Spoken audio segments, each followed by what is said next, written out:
আসসালামু আলাইকুম প্রিয় বন্ধুরা, সবাইকে স্বাগতম। প্রিয় বন্ধুরা, যারা আরবি ভাষা শিখতে চান, আরব দেশগুলোতে নতুন গেছেন, আপনার জন্যই আজকের এই ভিডিওটি। যদি ভালো লাগে অবশ্যই সাবস্ক্রাইব করবেন। তো শুরু করা যাক আজকের ভিডিওটি। এক্সাম্পল, মনে করেন আপনি একজনের কাছে টাকা চাইছেন, কিন্তু ওই লোক বলল যে টাকা আসলে আমি তোমাকে টাকা দিব। টাকা আসলে আমি তোমাকে টাকা দিব। ফুলুস ইজি আনা আতি ফুলুস ইনতা। ফুলুস ইজি আনা আতি ফুলুস ইনতা। টাকা আসলে আমি তোমাকে টাকা দিব। ফুলুস ইজি শব্দের অর্থ হলো টাকা আসলে, আনা আতি আমি দিব, ফুলুস শব্দের অর্থ হলো টাকা, ইনতা শব্দের অর্থ হলো তোমাকে। আমি দুঃখিত, আমি এই কাজ পারবো না।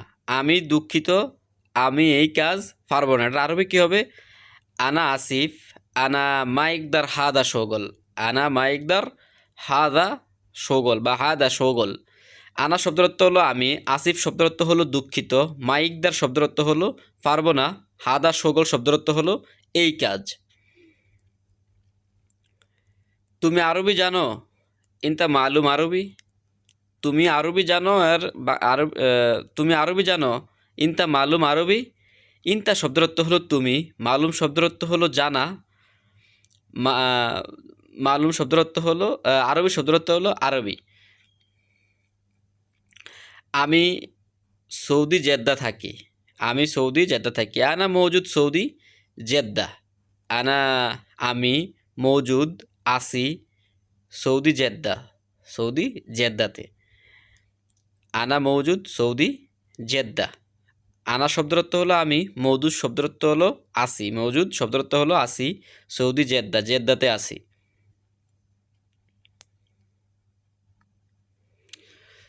সৌদি কোথায় থাকো?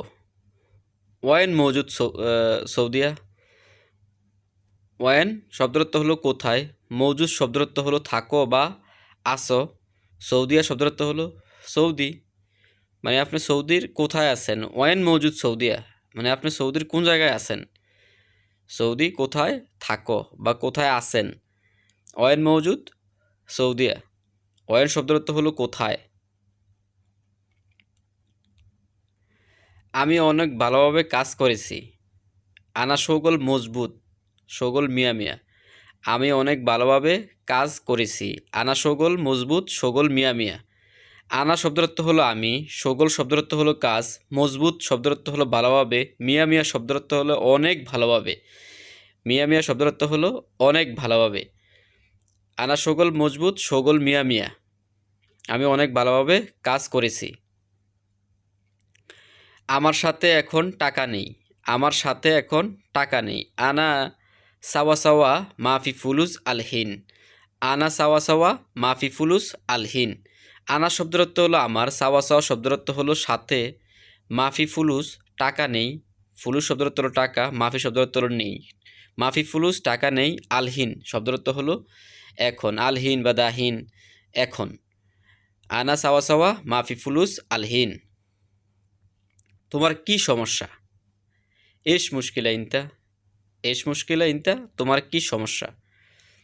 এস শব্দের অর্থ হলো কি, মুশকিলা শব্দের অর্থ হলো সমস্যা, ইনতা শব্দের অর্থ হলো তোমার। এস শব্দের অর্থ হলো কি, মুশকিলা শব্দের অর্থ হলো সমস্যা, ইনতা শব্দের অর্থ হলো তোমার। এস মুশকিলা ইনতা, তোমার কি সমস্যা। এস মুশকিলা ইনতা, তোমার কি সমস্যা। প্রিয় বন্ধুরা, যদি ভালো লাগে অবশ্যই লাইক কমেন্ট করতে ভুলবেন না এবং সাবস্ক্রাইব করবেন। ধন্যবাদ সবাইকে।